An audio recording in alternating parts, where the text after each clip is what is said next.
Little clash there for you on the last official video for APB. Congratulations. When you're done with this, you got it.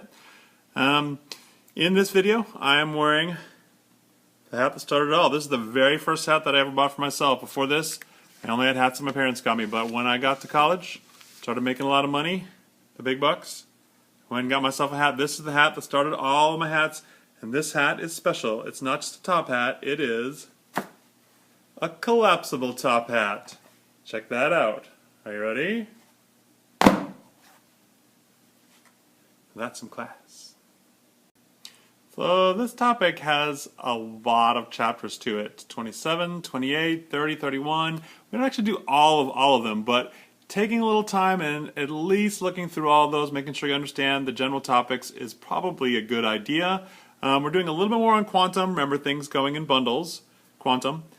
And we're also doing nuclear physics, so like what's inside the atom, protons, neutrons, a tiny bit of quarks, and that is our topic for today.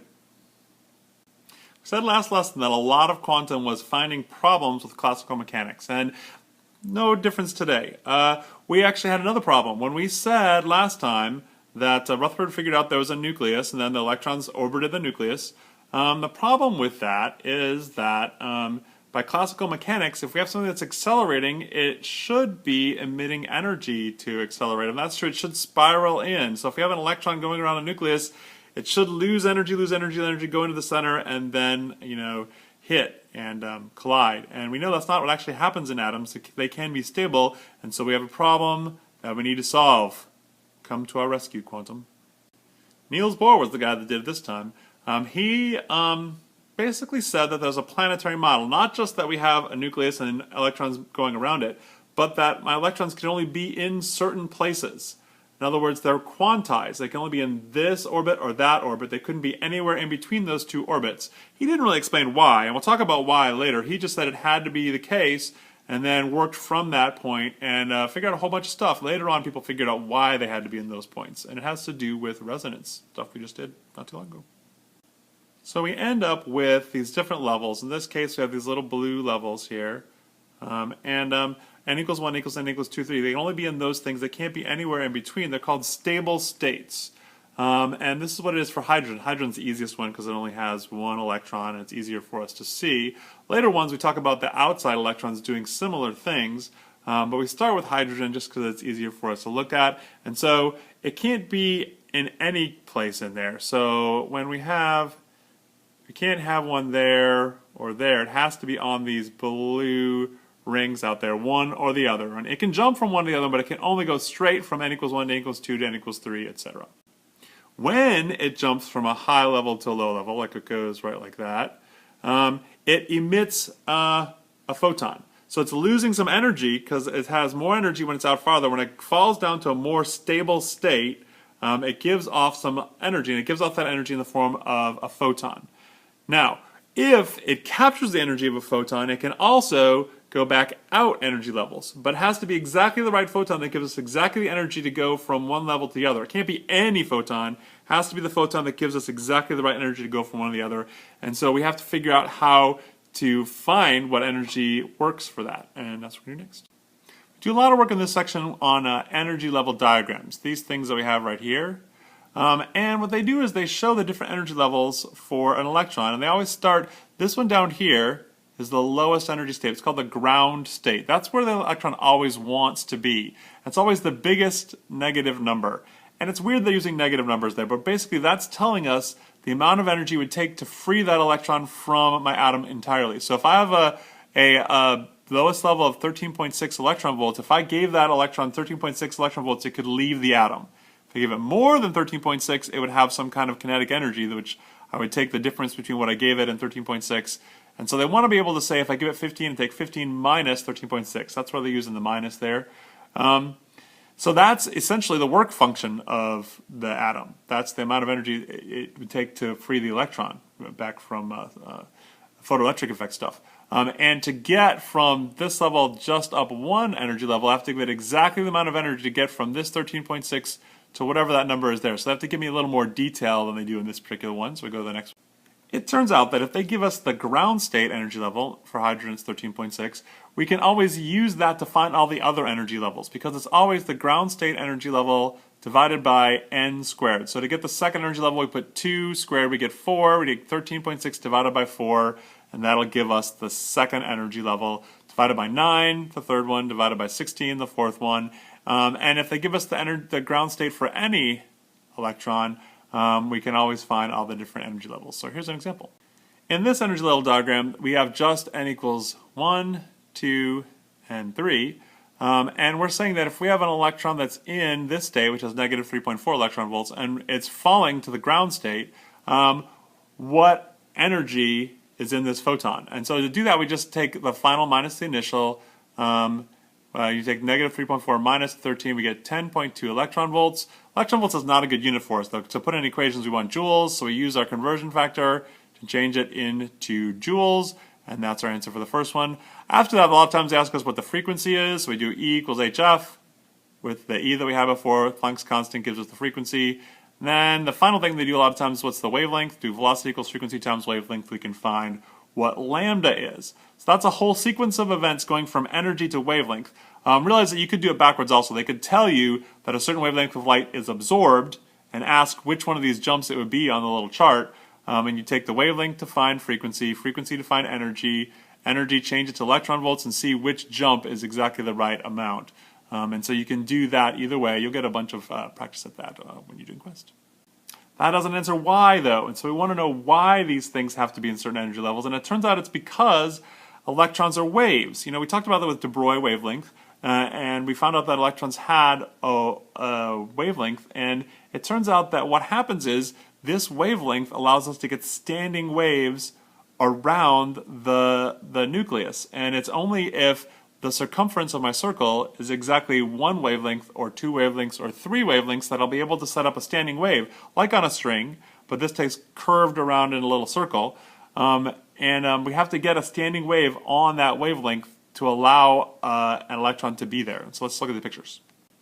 Kind of confusing little picture, but if you look at n equals 1 here, it's saying that the first energy level is when we get exactly a wavelength all the way around. Notice the dotted line is the circle. It goes above it up here and below it down there to get back to a wavelength all the way around. When I get to n equals 2, I do a full wavelength there and then another wavelength for the second half. So that's a wavelength, 2 wavelengths. 3 wavelengths here. I get 1, 2, 3 wavelengths all the way around. And so they're flopping back and forth just like standing waves do, but the reason why only certain ones exist is because we have to get exactly a wavelength from this so they can flop back and forth consistently.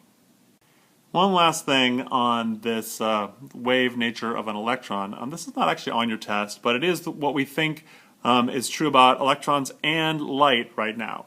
And that is that this whole wave part of it that we're talking about is actually a probability of finding a particle in a given place. It's not really a wave, but the wave is telling us where it could be. Because it turns out that when we talk about things that are really, really, really small, we don't know where they are at all the times.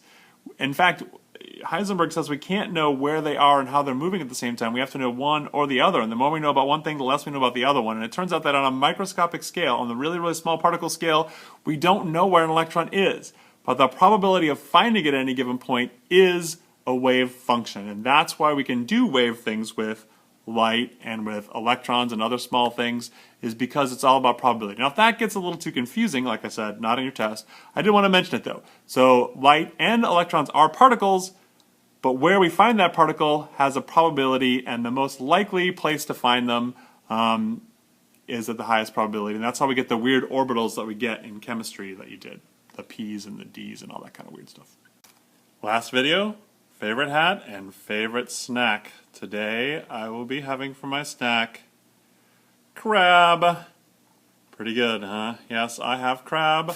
I have my crab cracker and I have my crab fork. On my crab fork I have a little bit of crab, and then I have clarified butter. Did you know that melted butter has a name? It's called ghee.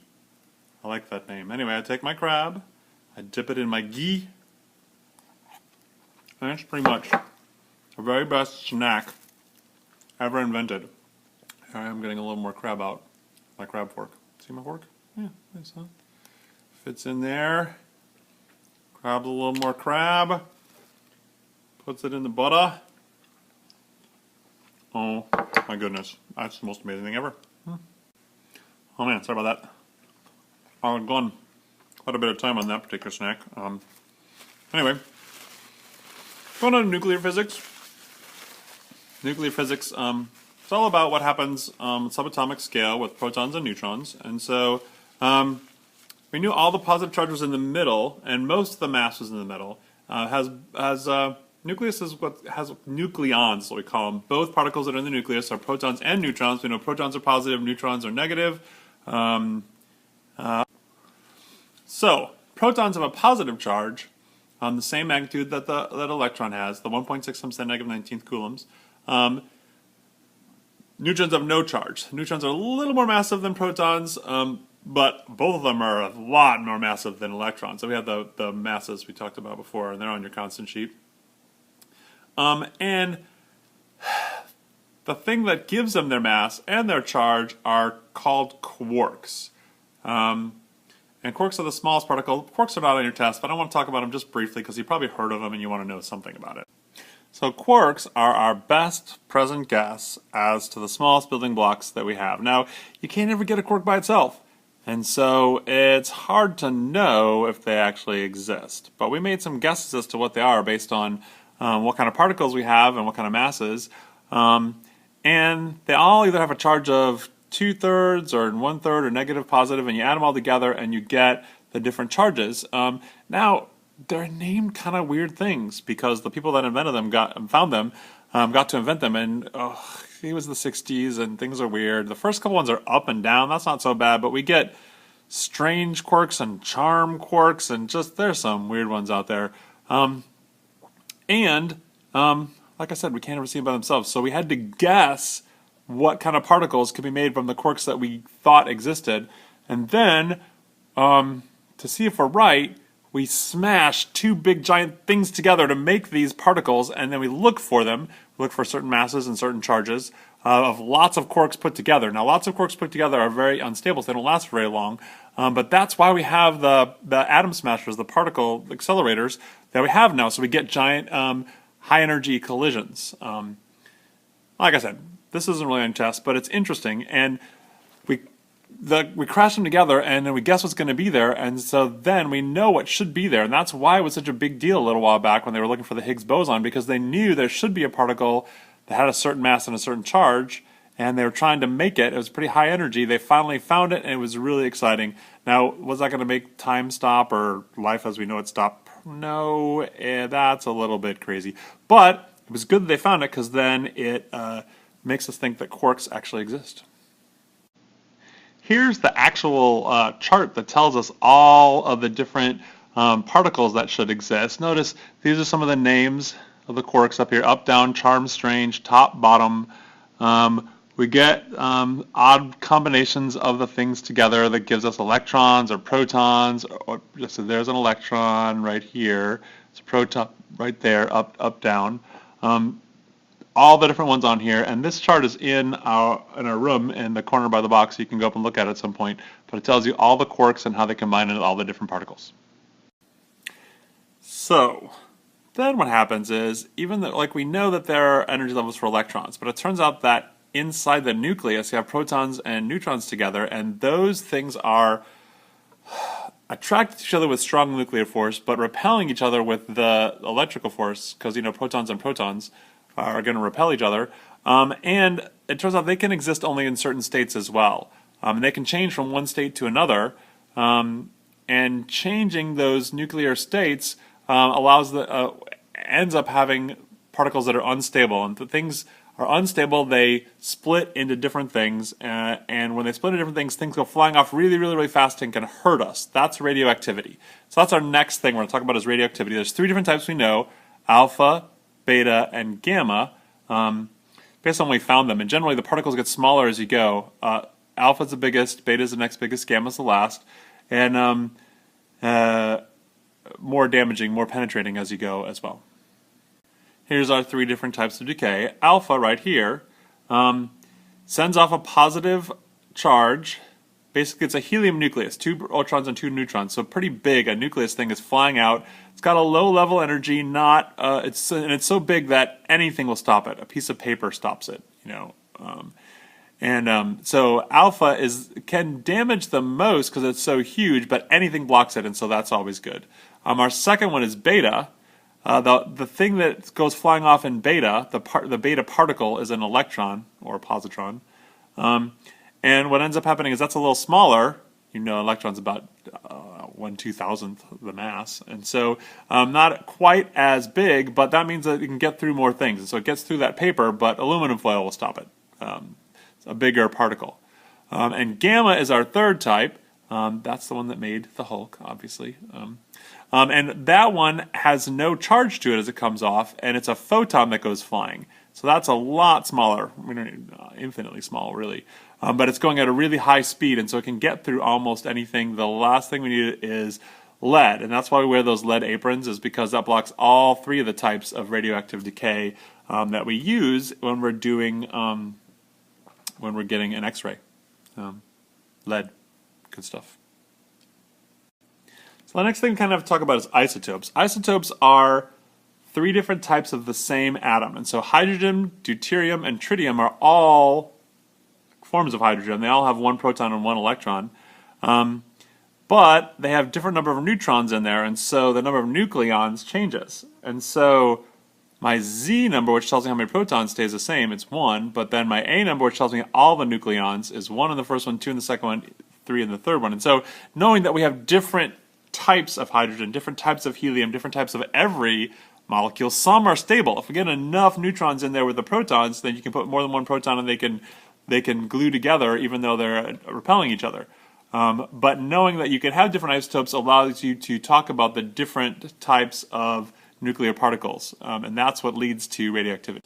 So the 3 things that are important for an isotope are the number of protons, which we usually call the atomic number, the Z, and that tells us what element it is. So if you change the Z number, we go from hydrogen, say, to helium. The atomic mass is essentially the number of nucleons we have.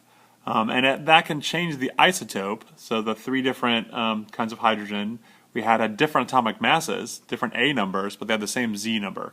The other thing that's important for isotopes is the charge. We know that we can get an ion if something doesn't have enough electrons to cancel out its protons, or if it has too many electrons, it could be a negative ion. But the amount of charge has to equal when we're talking about a reaction. We're going to talk a little chemistry kind of stuff in a second.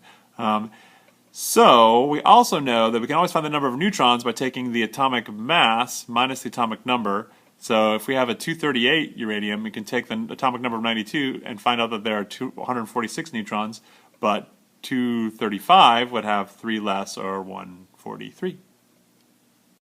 So to show that, we like to put the element down, and then we write 2 different numbers. The number up at the top of that number is going to be the mass, protons plus neutrons. The number at the bottom is going to be the atomic number, which is the number of protons, and that tells us which element it is. And so 55 will always be cesium, and if that number changes, it won't be cesium anymore, it'll be something else. Those 2 things have to balance when we start talking about balancing equations. I know balancing equations chemistry, but we have a little bit of it to do. The same can be used for elementary particles. We know the neutron is atomic mass of 1, but is no protons in it at all, so it's a 0. Electron, we talk about it being a 0 mass, because its mass is so small compared to the other things, we don't have to worry too much about making that balance. And then a charge of -1 gives me a negative atomic number, which is kind of weird, but essentially we're going to use it to balance charge when we're doing equations. Here's a couple examples of decay. This first one's an alpha decay. We have uranium-238, and it's going into thorium, which has a 92. Notice it's a different number, atomic number is a different element. But we know that if we have a 92 in the bottom, we have 90 there, we have to have a 2 there. That's why we get helium with 2.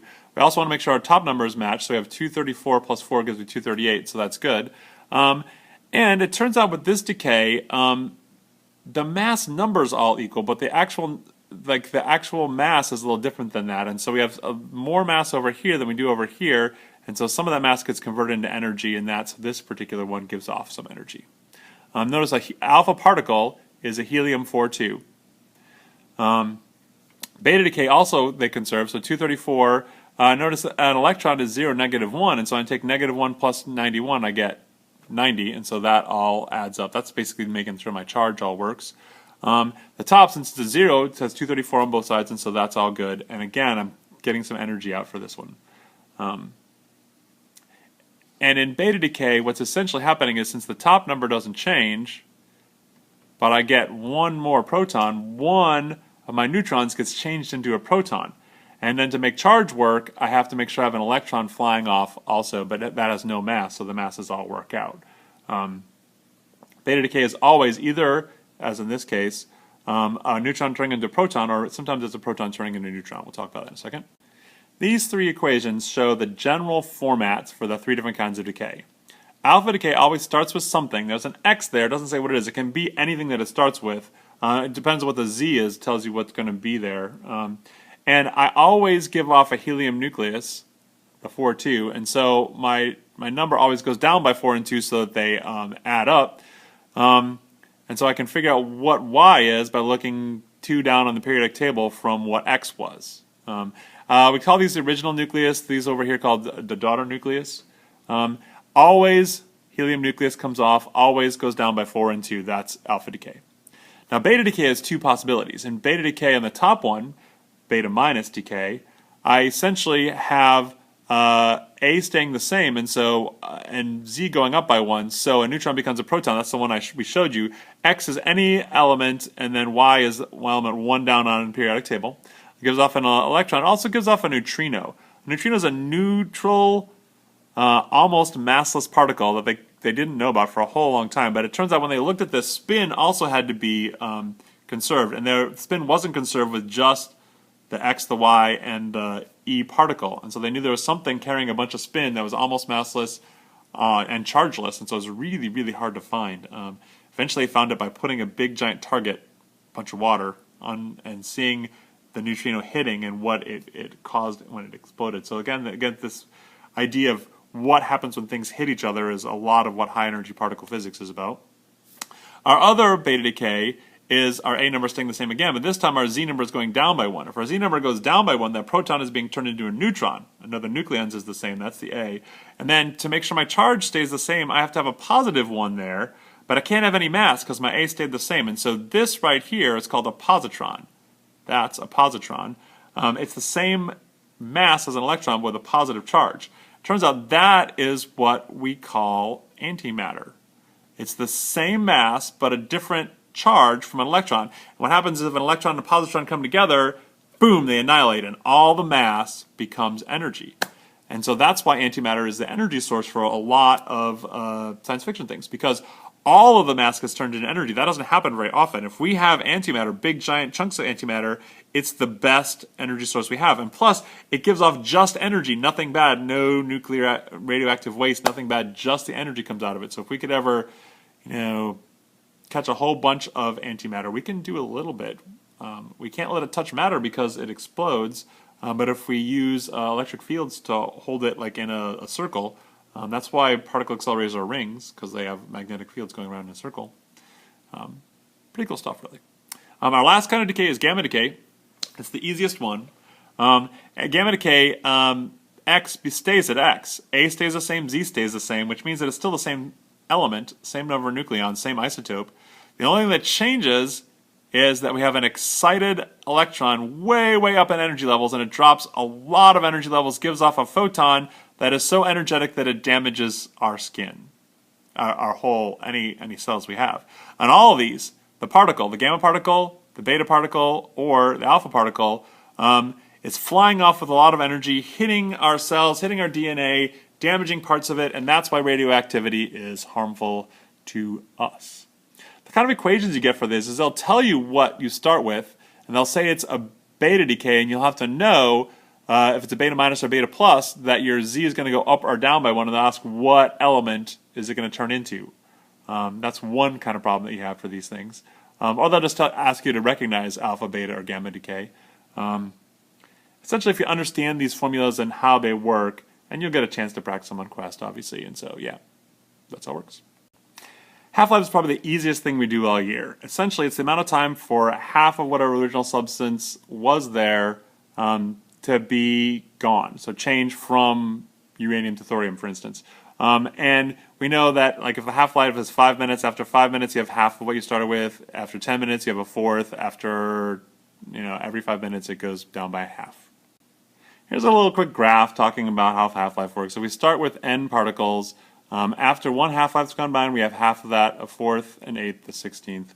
And essentially they'll say, like, if the half-life is 5 minutes, how much of the substance is left after 20 minutes? So you have to know that's 4 half-lives, take half of it 4 times. Not hard stuff. That's about the extent of what we do for this class. We do a little more next year. Here's the half-lives of a bunch of elements. And notice that each element has its own unique half-life, and so it's different for each one. And because we know, when these things are created, we can use them to find out how old substances are. That's the radioactive carbon dating stuff you hear about. A couple more quick equations and we're done. E equals mc squared is one of the most popular formulas in physics. Most people know it. Most people have seen it. Essentially, it says that if we have some amount of mass that's lost in one of our equations, like beta decay, alpha decay, gamma decay, that mass times c squared gives us how much energy is given off. And notice c is a huge number, but if you square it, it's even bigger. And so a tiny bit of mass that's missing will give us a huge amount of energy, and that's how we get all the energy in fission and fusion. The difference between fission and fusion is that in fission we take something big, like uranium, and break it apart into 2 smaller things, barium, krypton, Ba and Cr, and that makes it fission, breaking something apart. Fusion is putting 2 small things together to make something bigger. So hydrogen is smaller than helium, and so we know that's going to be fusion.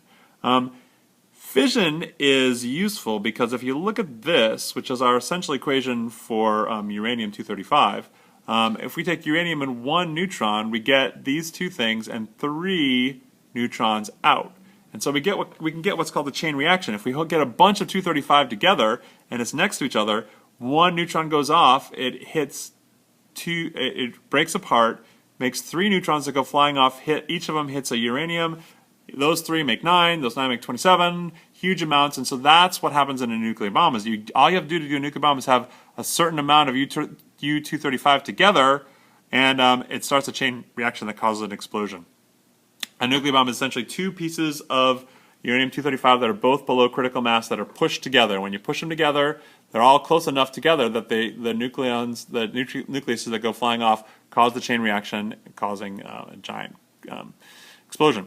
Now the problem with fission is that these 2 things are both radioactive also, and so you get a bunch of radioactive fallout that hurts a bunch of people, not just the energy. So even after you get the explosion, giant explosion, you have the 2 radioactive things flying out all over the place and causing all sorts of havoc among people. Fusion is nice because it just takes helium and hydrogen and changes it into helium. This is what's done in the sun. Now, these products, helium is an inert gas. There's nothing wrong with that. That's not going to hurt anybody. So if we get fusion going on, it does not create any kind of bad things on the outside, any radioactive elements. But it also, it takes a bunch of energy to start it. This only happens in the sun, essentially. So you have to have a high energy environment. So that's why cold fusion would be such a big deal. If you get fusion to happen somewhere where it was not the sun, for instance, and then we get an energy source that was great for our planet and give us a bunch of energy without having to create it. Right now, the only fusion that we get is by doing a fission reaction to make enough energy to start that one up. So a hydrogen bomb would be a great bomb. Lots of energy, nothing bad happening, except that this stuff has to be there also so we get all the radioactivity that we had from the fission bomb. So that's still not very good. In both fusion and fission, if you look at the actual small number masses of all the reactants and products, our products are always less than the reactants. So we lost some mass somewhere. If we take the difference in masses, mass of the reactants minus the mass of the products, times c squared, that gives us the E. Making sure we put both of our masses in kilograms, we can find out that mass and you get a chance to practice that in Quest. Last thing is a unit thing. Turns out on really, really small things, we don't like using kilograms because we get 10 to the negative whatever kilograms, and so we use atomic mass units, U's, and that's a really small amount. It's essentially the mass of a proton or a neutron, because that's what we want as our scale. And so we oftentimes use, the other unit we use is mega electron volts per c squared. And the conversion factor for both of those is here. 931.5 mega electron volts equals 1.6605 times 10 to the negative 27 kilograms, so you can switch them. Mega electron volts for c squared is nice because when you put it into E equals mc squared, the c squareds cancel, and so whatever number you had for mega electron volts for c squared is the same mega electron volts of your energy, and so that makes life easier. And that's about it for nucleus. Sorry that one took a little bit of time. It was the last one though. Now you are free. Now you know all of physics. Go off and review.